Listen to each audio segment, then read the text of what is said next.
إن الحمد لله نحمده ونستعينه ونستغفره ونعوذ بالله من شرور أنفسنا ومن سيئات أعمالنا. من يهده الله فلا مضل له ومن يضلل فلا هادي له، وأشهد أن لا إله إلا الله وحده لا شريك له، وأشهد أن محمدا عبده ورسوله.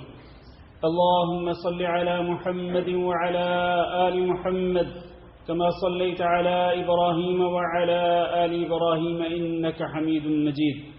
اللهم بارك على محمد وعلى آل محمد كما باركت على إبراهيم وعلى آل إبراهيم إنك حميد مجيد. أما بعد، فإن خير الحديث كتاب الله، وخير الهدي هدي محمد صلى الله عليه وسلم، وشر الأمور محدثاتها، وكل محدثة بدعة، وكل بدعة ضلالة، وكل ضلالة في النار. أعوذ بالله من الشيطان الرجيم. يا أيها الذين آمنوا اتقوا الله حق تقاته ولا تموتن إلا وأنتم مسلمون. يا أيها الناس اتقوا ربكم الذي خلقكم من نفس واحدة وخلق منها زوجها وبث منهما رجالا كثيرا ونساء، واتقوا الله الذي تساءلون به والأرحام إن الله كان عليكم رقيبا. يا أيها الذين آمنوا اتقوا الله وقولوا قولا سديدا يصلح لكم أعمالكم ويغفر لكم ذنوبكم، ومن يطع الله ورسوله فقد فاز فوزا عظيما. میرے محترم بھائیو اور دوستو، نبی کریم صلی اللہ علیہ وسلم نے حضرت معاذ بن جبل رضی اللہ تعالیٰ عنہ کو جب یمن کی طرف بھیجا تھا تو انہیں آپ صلی اللہ علیہ وسلم نے کچھ تعلیمات دی تھی اور کچھ ہدایات دی تھی. تو نبی کریم صلی اللہ علیہ وسلم نے انہیں ارشاد فرمایا کہ تم اہل کتاب کی قوم کے پاس جا رہے ہو، کیونکہ یمن میں زیادہ تر اہل کتاب رہتے تھے. تو فرمایا تم اہل کتاب کے پاس جا رہے ہو تو سب سے پہلے ادعوہم الی شہادت ان لا الہ الا اللہ وانی رسول اللہ. سب سے پہلے انہیں اس بات کی طرف دعوت دینا کہ وہ گواہی دیں کہ اللہ کے سوا کوئی معبود برحق نہیں، اور میں یعنی محمد صلی اللہ علیہ وسلم اللہ کا رسول ہوں. پھر فرمایا فَإِنْهُمْ أَطَاعُوا لِذَلِكَ، اگر وہ اس بات کو تسلیم کر لیں کہ اللہ کے سوا کوئی معبود برحق نہیں اور محمد صلی اللہ علیہ وسلم اللہ کے بندے اور اللہ کے رسول ہیں، تو پھر انہیں بتلانا فَأَعْلِمْهُمْ أَنَّ اللَّهَ افْتَرَضَ عَلَيْهِمْ 5 صَلَوَاتٍ فِي كُلِّ يَوْمٍ وَلَيْلَةٍ، کہ اللہ رب العزت نے ان پر ہر دن اور رات میں 5 نمازیں فرض کی ہیں. فَإِنْهُمْ أَطَاعُوا لِذَلِكَ، اگر وہ یہ بھی مان لیں کہ دن اور رات میں اللہ رب العزت نے 5 نمازیں فرض کی ہیں، تو پھر انہیں تیسرے نمبر پہ آگاہ کرنا فَأَعْلِمْهُمْ أَنَّ اللَّهَ قَدِ افْتَرَضَ عَلَيْهِمْ صَدَقَةً فِي أَمْوَالِهِمْ تُؤْخَذُ مِنْ أَغْنِيَائِهِمْ وَتُرَدُّ عَلَى فُقَرَائِهِمْ. انہیں پھر آگاہ کرنا کہ اللہ رب العزت نے ان کے مالوں میں زکوٰۃ فرض کی ہے. زکوٰۃ کن سے لے کے کن کو دی جائے گی؟ تُؤْخَذُ مِنْ أَغْنِيَائِهِمْ، ان کے اندر جو مالدار لوگ ہیں ان سے زکوٰۃ وصول کی جائے گی، اور پھر کن کو دی جائے گی؟ وَتُرَدُّ عَلَى فُقَرَائِهِمْ، انہی مسلمانوں کے اندر جو ان کے فقراء ہوں، محتاج ہوں، ضرورت مند ہوں، مساکین ہوں، انہی کو وہ زکوٰۃ ادا کر دی جائے گی. میرے بھائیو، اس حدیث میں آپ نے سنا کہ نبی کریم صلی اللہ علیہ وسلم نے حضرت معاذ بن جبل رضی اللہ تعالیٰ عنہ کو یمن بھیجتے ہوئے جو ہدایات دی تھیں، ان میں سب سے پہلے اللہ رب العزت کی توحید اور محمد صلی اللہ علیہ وسلم کی رسالت کے اقرار، اور دوسرے نمبر پہ 5 نمازوں کی فرضیت، اور تیسرے نمبر پہ اسلام کا تیسرا رکن زکوٰۃ ادا کرنا ہے. اور بالکل یہی حکم اللہ تعالیٰ نے قرآن مجید کے اندر نبی کریم صلی اللہ علیہ وسلم کو بھی دیا کہ خذ من اموالہم صدقۃ تطہرہم وتزکیہم بہا، کہ محمد صلی اللہ علیہ وسلم ان کے مالوں میں سے آپ زکوٰۃ وصول کیجئے، زکوٰۃ وصول کیجئے ان سے، یہ اللہ کا حکم نبی صلی اللہ علیہ وسلم کے لیے۔ اور پھر اللہ نے اس کے فائدے بھی بتلا دیے کہ آپ اگر ان سے زکوٰۃ وصول کریں گے اور اس زکوٰۃ کو اس کے مستحق لوگوں تک پہنچائیں گے تو فائدہ کیا ہوگا زکوٰۃ دینے والوں کو؟ تطہرہم بہا وتزکیہم، آپ ان سے زکوٰۃ لے کر ان کو گناہوں سے پاک کریں گے اور ان کے مالوں کو پاک کریں گے۔ ایک تو خود یہ گناہوں سے پاک ہوں گے، زکوٰۃ ادا کرنے سے گناہ معاف ہوتے ہیں، انسان گناہوں سے پاک ہو جاتا ہے، اور دوسرا یہ ہے کہ انسان کے اندر جو بیماریاں ہیں، مثال کے طور پر حسد ہے، بغض ہے، نفرت ہے، کدورت ہے، اس قسم کی جو اندرونی بیماریاں دلوں کے اندر بھری ہوئی ہوتی ہیں، اللہ رب العزت ان بیماریوں کو بھی دور کر دیتا ہے، زکوٰۃ کے ذریعے لوگوں کے دلوں کو پاک کر دیتا ہے۔ پھر بخل اور کنجوسی نہیں آتی، اور مسلمانوں کے بارے میں حسد نہیں ہوتا، بغض نہیں ہوتا، نفرتیں اور کدورتیں ختم ہو جاتی ہیں زکوٰۃ ادا کرنے کی وجہ سے۔ اور پھر مال بھی پاک ہوتا ہے، گویا کہ خود انسان کی اپنی پاکیزگی کا ذریعہ زکوٰۃ اور انسان کے مال کی پاکیزگی کا ذریعہ بھی زکوٰۃ۔ یہ کتنے بڑے فائدے ہیں، اس لیے کبھی بھی انسان کو زکوٰۃ ادا کرتے ہوئے گھبرانا نہیں چاہیے اور کبھی پریشان نہیں ہونا چاہیے، فکر مند نہیں ہونا چاہیے۔ کئی لوگ تو دانستہ طور پر زکوٰۃ لیٹ کر دیتے ہیں، زکوٰۃ کا حساب کئی لوگ کر لیتے ہیں، اور کئی لوگ تو زکوٰۃ کا حساب کرنے کی زحمت بھی دوبارہ نہیں کرتے۔ وہ یہ سوچتے ہیں کہ ہمارے اوپر بہت ساری ذمہ داریاں ہیں، ہمارے اوپر بیوی بچوں کے خرچے، بچوں کی فیسوں کا مسئلہ ہے، علاج کے لیے پیسے چاہیے، کاروبار کے لیے پیسے چاہیے، گاڑی لینی ہے، مکان بنانا ہے، فلیٹ خریدنا ہے، اور پتہ نہیں کون کون سی انسانی دنیاوی ضروریات کے لیے ہم پیسہ سنبھال کے رکھتے ہیں۔ اس لیے ان ضروریات کو سامنے رکھتے ہوئے بہت سارے لوگ اپنے مالوں کی زکوٰۃ کا حساب کرنا بھی گوارا نہیں کرتے، اس کی زحمت گوارا نہیں کرتے، اور کئی لوگ حساب تو کر لیتے ہیں لیکن وہ زکوٰۃ ادا نہیں کرتے۔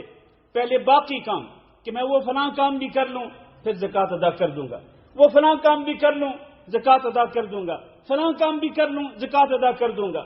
اور اللہ کے بندے، سب سے پہلے اللہ کا جو فرض ہے اس کو ادا کرو، اور سب سے پہلے اپنے آپ کو گناہوں سے پاک کرو، سب سے پہلے اپنے مال کو پاک کرو، اور اس کے بعد باقی کاموں کو چھوڑو۔ اور جب آپ اللہ رب العزت کے فریضے کو ترجیح دیں گے اور اللہ کے فریضے کو ترجیح دیتے ہوئے اللہ کا فریضہ ادا کریں گے، پھر اللہ رب العزت آپ کی باقی ضروریات کو خود بخود آسان کر دے گا، باقی کام اللہ رب العزت خود آپ کے لیے کر دے گا، اس کے لیے اسباب پیدا کر دے گا، آپ کی ضرورتوں کے لیے اور آپ کے باقی دنیاوی کاموں کے لیے اللہ تعالیٰ اسباب پیدا کر دے گا، اور وہ کام آسان سے آسان تر ہوتے جائیں گے۔ لیکن یاد رکھیں، اگر آپ دانستہ طور پر جان بوجھ کر اللہ کے فریضے کو لیٹ کریں گے اور اس کے فریضے کو مؤخر کریں گے، اور جو لوگ زکوٰۃ لینے کے حقدار ہیں ان کے حق کو ان سے روکیں گے، تو پھر آپ کے وہ کام جو آپ نے اپنے دماغ پہ سوار کیے ہوئے ہیں، اپنے دماغ پہ جو دنیاوی ضروریات کو سوار کیا ہوا ہے کہ میں نے وہ بھی پورا کرنا ہے، وہ بھی پورا کرنا ہے، پھر ان میں سے کوئی بھی پورا نہیں ہوگا، وہ ساری کی ساری ضروریات وہ دھری کی دھری رہ جائیں گی، اور الٹا کیا ہوگا؟ الٹا آپ کو نقصان ہونا شروع ہو جائے گا، آپ کے کاروبار کے اندر کوئی بیمار پڑ جائے گا، اس کے لیے بہت سارا پیسہ چاہیے ہوگا، تو بہت ساری مصیبتیں، آزمائشیں آ جاتی ہیں اللہ کے فریضے کو مؤخر کرنے کی وجہ سے، اس کو لیٹ کرنے کی وجہ سے۔ تو اس لیے میرے بھائیو، ترجیحی بنیادوں پر ہمیں یہ دین اسلام کا تیسرا رکن ادا کرنا ہے، ترجیحی بنیادوں پر، کہ جیسے ہی زکوٰۃ فرض ہو جائے اور زکوٰۃ کی شرطیں پوری ہو جائیں تو پھر اللہ رب العزت کے فریضے کو ادا کرنے میں پس و پیش نہیں کرنی چاہیے اور اس میں کوئی تاخیر نہیں کرنی چاہیے، ورنہ یہ یاد رکھنا چاہیے کہ اللہ رب العزت نے سخت تنبیہ کی ہے۔ اللہ نے فرمایا والذین یکنزون الذهب والفضة ولا ينفقونها في سبيل الله فبشرهم بعذاب أليم. جو لوگ سونا چاندی خزانہ کر کے رکھتے ہیں، سنبھال کے رکھتے ہیں، اور سونا چاندی کے ساتھ یہ جو کیش پیسے ہیں جو ہم بینک بیلنس رکھتے ہیں، اپنے بینک کے اندر جمع کر کے رکھتے ہیں، کیونکہ پہلے زمانے کے اندر سونا چاندی لین دین کے لیے استعمال ہوتا تھا، لیکن آج وہ دور نہیں رہا. آج یہ نقدی پیسے، یہ دینار، یہ درہم، یہ ڈالر، یہ روپیہ، یہ مختلف کرنسیاں جو ہیں وہ استعمال ہوتی ہیں. تو جو لوگ سونا چاندی کو یا سونا چاندی کی جگہ پہ یہ جو کرنسیاں ہیں ان کو جمع کر کے رکھیں گے، خزانہ کر کے رکھیں گے، وَلَا يُنْفِقُونَهَا فِي سَبِيلِ اللَّهِ، اور ان کو اللہ کے راستے میں خرچ نہیں کریں گے، فَبَشِّرْهُمْ بِعَذَابٍ أَلِيمٍ، ان کو دردناک عذاب کی بشارت دے دیجیے. وہ دردناک عذاب کیا ہوگا؟ یوم یحمى علیہا فی نار جہنم. ان خزانوں کو، چاہے یہ سونا چاندی کے ہوں، چاہے یہ دینار و درہم کے ہوں، یہ ڈالر کے ہوں یا روپے پیسے کے ہوں، ان خزانوں کو جہنم کی آگ کے اندر جمع کیا جائے گا، جہنم کی آگ کے اندر گرم کیا جائے گا. یوم یحمى علیہا فی نار جہنم، جہنم کی آگ میں ان کو تپایا جائے گا. پھر کیا ہوگا؟ فتکوی بہا جباہہم وجنوبہم وظہورہم. پھر ان جہنم کی آگ کے اندر گرم کیے ہوئے خزانوں کو ان کے ساتھ ان کی پیشانیوں کو داغا جائے گا، ان کے پہلوؤں کو داغا جائے گا، ان کی پیٹھوں کو داغا جائے گا. اور پھر یہ کہا جائے گا ھذا ما کنزتم لانفسکم، یہ وہ چیزیں ہیں جو تم خزانہ کر کے رکھا کرتے تھے. فذوقوا ما کنتم تکنزون، جو تم خزانہ کرتے تھے نا اور اللہ کے راستے میں خرچ نہیں کرتے تھے، تو پھر تم اس کا آج ذائقہ چکھ لو. یہ اللہ رب العزت کی طرف سے سخت ترین وعید ہے، سخت ترین دھمکی ہے اللہ کی طرف سے. اس لیے ہمیں اللہ تعالیٰ سے ڈرنا چاہیے اور کبھی بھی زکوٰۃ کی ادائیگی میں تاخیر نہیں کرنی چاہیے، یا پس و پیش نہیں کرنا چاہیے، یا سستی اور غفلت کا شکار نہیں ہونا چاہیے. دین اسلام کا رکن ہے، اور ایسا رکن ہے کہ جس پر دین اسلام کی عمارت قائم ہے. اگر آپ یہ رکن ادا نہیں کریں گے تو پورے دین اسلام کی عمارت گر جائے گی، منہدم ہو جائے گی. اور پھر آپ کہاں چلے جائیں گے؟ آپ کہاں جائیں گے؟ آپ اگر دین اسلام ہی ختم ہو گیا تو پھر سوائے اللہ رب العزت کے عذاب کے کچھ بھی نہیں بچے گا. صحیح بخاری اور صحیح مسلم میں حدیث ہے، حضرت ابو ہریرہ رضی اللہ تعالیٰ عنہ بیان کرتے ہیں، رسول اکرم صلی اللہ علیہ وسلم نے فرمایا ما من صاحب ذهب ولا فضة لا يؤدي منها حقها إلا إذا كان يوم القيامة صفحت له صفائح من نار فأحمي عليها في نار جهنم فيكوى بها جنبه وجبينه وظهره كلما بردت. بالکل وہی بات جو اللہ تعالیٰ نے قرآن مجید کے اندر ذکر کی، نبی کریم صلی اللہ علیہ وسلم نے حدیث کے اندر بھی ذکر کر دی کہ جو بھی سونا رکھنے والا یا چاندی رکھنے والا یا ان دونوں کی جگہ پہ کرنسی پیسے رکھنے والا اگر وہ ان کا حق ادا نہیں کرتا تو قیامت کے دن جہنم کی آگ کے اندر ان کو تختیوں میں تبدیل کرنے کے بعد ان تختیوں کو جہنم کی آگ کے اندر گرم کیا جائے گا. پھر ان لوگوں کی پیشانیوں کو، ان کی پیٹھوں کو، ان کے پہلوؤں کو داغا جائے گا. اور یہ کتنا عرصہ چلے گا؟ فرمایا کہ کلما بردت اعیدت له فی یوم القیامہ، کہ یہ قیامت کے دن جو کہ 50,000 سال کا ہوگا، یہ تختیاں مسلسل جب ٹھنڈی پڑ جائیں گی پھر گرم کی جائیں گی. پھر ان کی پیشانیوں کو، ان کے پہلوؤں کو، ان کی پیٹھوں کو داغا جائے گا. پھر یہ ٹھنڈی پڑ جائیں گی پھر ان کو گرم کیا جائے گا. پھر اسی طرح سے ان کے اعضاء کو داغا جائے گا. اور یہ کب تک چلتا رہے گا؟ فرمایا کہ فی یوم کان مقدارہ 50,000 سنہ حتی یقضى بین العباد، جب تک تمام لوگوں کے اندر فیصلہ نہیں ہو جائے گا اس 50,000 سال والے دن میں، اس وقت تک اس کو مسلسل یہی عذاب دیا جاتا رہے گا. اس کے بعد فیرى سبیلہ اما الى الجنہ و اما الى النار، اس کے بعد اس کا راستہ متعین ہوگا کہ یا تو جنت کی طرف چلا جائے گا یا پھر جہنم کی طرف چلا جائے گا. اس کا مطلب یہ ہے کہ اگر یہ جنت کی طرف جائے گا بھی کہ اس کا عقیدہ توحید کا عقیدہ تھا اور اس کی نمازیں بھی مکمل تھیں، لیکن اس نے زکوٰۃ ادا نہیں کی تھی اور سونا چاندی اور نقدی پیسوں کا جو حق ہے وہ ادا نہیں کیا تھا، تو اس کو قیامت کے دن جو کہ 50,000 سال کا ہوگا اس کو مسلسل یہ عذاب دیا جاتا رہے گا جب تک کہ اللہ رب العزت تمام لوگوں کے درمیان فیصلہ نہیں کر پائیں گے. اس کے بعد پھر اس کو یا جنت میں بھیجا جائے گا یا پھر جہنم میں بھیج دیا جائے گا والعیاذ باللہ.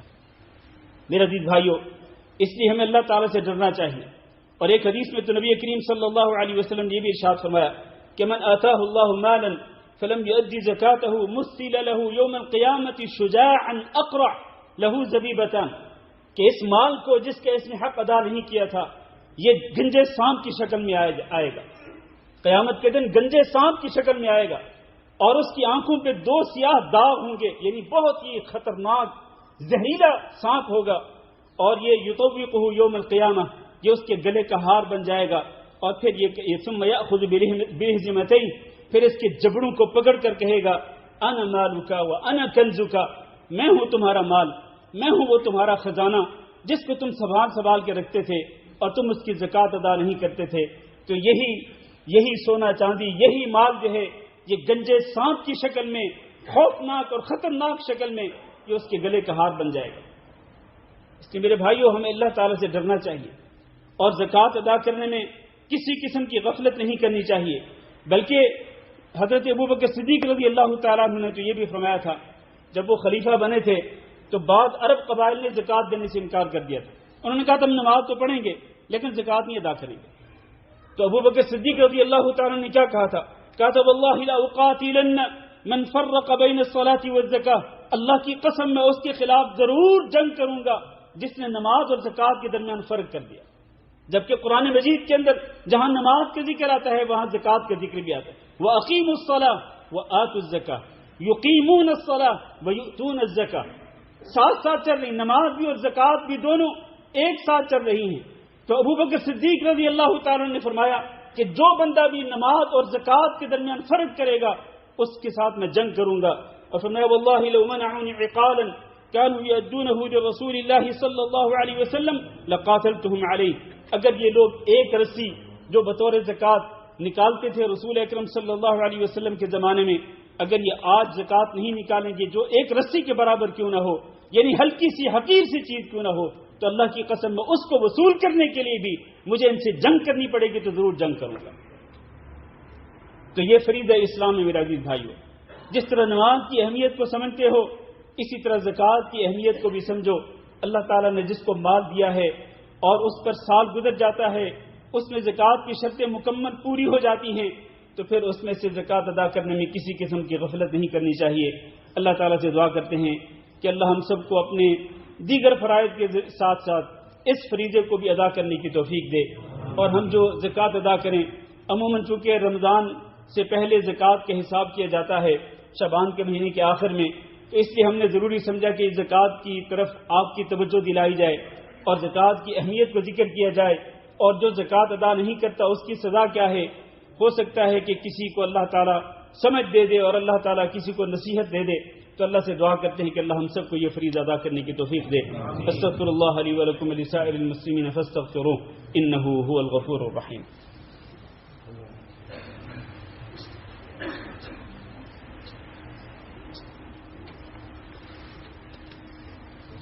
إن الحمد لله نحمده ونستعينه ونستغفره ونعوذ بالله من شرور أنفسنا ومن سيئات أعمالنا، من يهده الله فلا مضل له ومن يضلل فلا هادي له، وأشهد أن لا إله إلا الله وحده لا شريك له، وأشهد أن محمدا عبده ورسوله.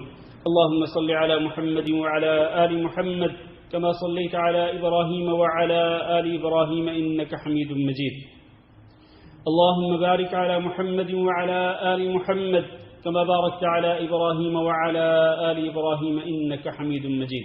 أما بعد، میرے عزیز بھائیو اور دوستو، اللہ رب العزت نے سورۃ المومنون کے شروع میں کامیابی پانے والے مومنوں کا ذکر فرمایا اور ان کی کچھ صفات ذکر فرمائیں. فرمایا قد افلح المؤمنون الذين هم في صلاتهم خاشعون والذين هم عن اللغو معرضون والذين هم للزكاة فاعلون. وہ مومن کامیابی پا گئے جن کی یہ صفات ہیں. ان میں سے ایک صفت یہ ہے کہ وہ زکوٰۃ ادا کرتے ہیں، اور مزید دیگر صفات ذکر کرتے ہوئے اللہ تعالیٰ نے فرمایا اولئک هم الوارثون الذين يرثون الفردوس هم فيها خالدون. یہ جنت الفردوس کے وارث بنیں گے جس کے اندر یہ ہمیشہ رہیں گے. اللہ تعالیٰ سے دعا کرتے ہیں کہ اللہ ہم سب کو ایسے ہی کامیابی پانے والے مومنوں کے اندر شامل فرمائے، جنت الفردوس کے وارثوں کے اندر اللہ تعالیٰ ہم سب کو شامل فرمائے۔ میرے بھائیوں، اگر اللہ رب العزت کی رحمت کو حاصل کرنا چاہتے ہو تو آپ کو زکوٰۃ ادا کرنی پڑے گی۔ اللہ نے فرمایا وَرَحْمَتِي وَسِعَتْ كُلَّ شَيْءٍ فَسَأَكْتُبُهَا لِلَّذِينَ يَتَّقُونَ وَيُؤْتُونَ الزَّكَاةَ وَالَّذِينَ هُمْ بِآيَاتِنَا يُؤْمِنُونَ۔ میری رحمت نے ہر چیز کا احاطہ کیا ہوا ہے، پھر میں اپنی اس رحمت کو ہر اس بندے کے لیے لکھ دوں گا، ان تمام کے تمام اہل ایمان کے لیے لکھ دوں گا جو سب سے پہلے الذین یتقون، اللہ تعالیٰ سے ڈرتے ہوئے اپنے دامن کو گناہوں سے بچاتے تھے، دوسرے نمبر پہ وَيُؤْتُونَ الزَّكَاةَ، اور وہ زکوٰۃ بھی ادا کرتے تھے، اور تیسرے نمبر پہ وَالَّذِينَ هُمْ بِآيَاتِنَا يُؤْمِنُونَ، جو میری آیات پہ، ہماری آیات پہ ایمان بھی رکھنے والے تھے۔ تو گویا کہ اللہ رب العزت کی رحمت کا مستحق بننے کے لیے ضروری ہے کہ آپ تقوی بھی اختیار کریں، اور اس تقوی کا تقاضا یہ ہے کہ آپ زکوٰۃ بھی ادا کریں۔ اللہ رب العزت آپ کو جو مال دیں اور وہ مال نصاب کو پہنچ جائے اور اس پر پورا سال بھی گزر جائے، چاہے وہ سونا چاندی میں سے ہو، چاہے وہ نقدی پیسے ہوں، چونکہ زکوٰۃ کے احکام ذکر کرنے کے لیے ہمارے پاس اتنا وقت نہیں ہے، تو ہم مختصر کرتے ہوئے آپ کو زکوٰۃ ادا کرنی پڑے گی زکوٰۃ کی شرطوں کے مطابق۔ اس طرح آپ اللہ رب العزت کی رحمتوں کے مستحق بن سکتے ہیں۔ آخر میں اللہ تعالیٰ نے سورۃ توبہ میں ذکر فرمایا کہ والمؤمنون والمؤمنات بعضهم اولیاء بعض یأمرون بالمعروف وینہون عن المنکر ویقیمون الصلاة ویؤتون الزکاة ویطیعون اللہ ورسولہ۔ 5 صفات اللہ تعالیٰ نے ذکر فرمائی کہ مومن مرد ایک دوسرے کے دوست ہوتے ہیں، مومنہ عورتیں ایک دوسرے کی دوست ہوتی ہیں، ان کے ذمے 5 کام ہیں۔ ایک یہ کہ وہ نیکی کی تلقین کریں، دوسرا یہ کہ وہ برائی سے منع کریں، تیسرا یہ کہ وہ نمازوں کو پابندی کے ساتھ ادا کریں، چوتھا یہ کہ وہ زکوٰۃ ادا کریں، ان کے اندر جو مالدار لوگ ہوں اپنے مالوں کی زکوٰۃ کا حساب کر کے وہ زکوٰۃ ادا کریں، اور ان کو ادا کریں جو ان کے اندر فقراء اور مساکین ہیں، جو ضرورت مند لوگ ہیں، ان کو زکوٰۃ ادا کریں۔ یہ چوتھا کام وَيُطِيعُونَ اللَّهَ وَرَسُولَهُ، اور وہ اللہ رب العزت کی اطاعت اور رسول اکرم صلی اللہ علیہ وسلم کی فرما برداری کریں۔ اس قسم کے جو مومن ہوتے ہیں، چاہے وہ مرد ہوں چاہے وہ عورتیں ہوں، جن کے اندر یہ 5 صفات ہوتی ہیں، تو ان کے لیے اللہ نے کیا فرمایا؟ فرمایا اولئک سیرحمہم اللہ، ایسے ہی مومنوں پر اللہ رب العزت عنقریب رحمت فرمائے گا۔ رحمت باری تعالیٰ کا مستحق بننے کے لیے آپ کو یہ 5 صفات اختیار کرنی پڑیں گی۔ اور یہاں یہ بات یاد رہے میرے عزیز بھائیوں، بعض لوگ یہ کہتے ہیں کہ زیورات کی جو زیر استعمال ہوتے ہیں ان کی زکوٰۃ ادا نہیں کی جاتی ہے۔ میرے بھائیوں، رسول اکرم صلی اللہ علیہ وسلم کی خدمت میں ایک عورت آئی جس نے ایک بچی کو اٹھایا ہوا تھا، اس کے ہاتھ میں 2 سونے کے کنگن تھے۔ تو آپ نے پوچھا تھا کہ کیا تم ان کی زکوٰۃ ادا کرتی ہو؟ کہا نہیں ادا کرتی۔ آپ نے فرمایا کہ کیا تمہیں یہ بات پسند ہے کہ اللہ رب العزت قیامت کے دن ان 2 سونے کے کنگنوں کی جگہ پہ جہنم کی آگ کے 2 کنگن آپ کو پہنائے؟ یہ بہت ہی سخت وعید ہے، اور ظاہر ہے کہ وہ زیورات تھے جو زیر استعمال تھے، اس وقت بچی نے پہنے ہوئے تھے، لہذا زیر استعمال جو زیورات ہوتے ہیں ان کی زکوٰۃ ادا کرنا بھی ضروری ہے۔ لیکن یاد رکھیں ان زیورات کی ادا کرنا کس پہ فرض ہے؟ یہ خامند پہ فرض نہیں ہے، بلکہ وہ عورت جو شادی شدہ ہے وہ ان زیورات کی مالک ہے، اس پہ فرض ہے کہ وہ ان زیورات کی زکوٰۃ ادا کرے۔ ہاں اگر ان کا ایسی عورتوں کے خامند اپنی خوشی سے ان کی زکوٰۃ ادا کرتے ہیں تو کوئی حرج نہیں ہے، ورنہ اگر خامند ادا نہیں کرتے تو قیامت کے دن عورتوں سے پوچھا جائے گا کہ تم نے اپنے زیورات کی زکوٰۃ جو ادا کی تھی یا نہیں کی تھی۔ تو اس لیے عورتوں کو بھی یہ مسئلہ سمجھنا چاہیے۔ اور آخر میں بس یہی بات عرض کرتا چلوں کہ یہ دین اسلام کا ایک بنیادی رکن ہے جس کے بغیر دین اسلام کی عمارت قائم نہیں رہ سکتی ہے۔ اس لیے ہمیں میرے بھائیوں پورے اہتمام کے ساتھ اور پوری محبت کے ساتھ، اس یقین کے ساتھ کہ آپ جب زکوٰۃ ادا کریں گے آپ کو اللہ رب العزت اور زیادہ مال عطا فرمائے گا۔ ما انفقتم من شیء فهو يخلفه وهو خیر الرازقین، تم جو بھی اللہ کے راستے میں خرچ کرو گے، چاہے وہ زکوٰۃ ہو چاہے وہ نفلی صدقہ خیرات ہو، اس کی جگہ پہ اللہ رب العزت آپ کو اور دے دے گا۔ اور اس موضوع پر بہت کچھ بیان کیا جا سکتا ہے، اور زکوٰۃ کے احکام بھی ظاہر ہے بہت سارے احکام ہیں، لیکن خطبے کے اس مختصر سے وقت میں سارے احکام ذکر نہیں کیے جا سکتے۔ جو کچھ ہم نے ذکر کر دیا اللہ تعالیٰ اس پر عمل کرنے کی توفیق دے، اور اللہ اپنے دین کو سمجھنے اور اس پر عمل کرنے کی توفیق دے۔ اللہم اغفر لنا وللمؤمنین والمؤمنات وللمسلمین والمسلمات الاحیاء منہم والاموات اللهم إنا نسألك العفو والعافية والمعافاة الدائمة في الدنيا والآخرة. اللهم إنا نسألك رضاك والجنة ونعوذ بك من سخطك والنار. اللهم فرج هم المهمومين ونفس كرب المكروبين واقض الدين عن المدينين واشف مرضانا ومرضى المسلمين. اللهم آمنا في أوطاننا واجعل هذا البلد آمنا مطمئنا وسائر بلاد المسلمين. عباد الله، إن الله يأمر بالعدل والإحسان وإيتاء ذي القربى وينهى عن الفحشاء والمنكر والبغي يعظكم لعلكم تذكرون. سبحان ربك رب العزة عما يصفون وسلام على المرسلين والحمد لله رب العالمين.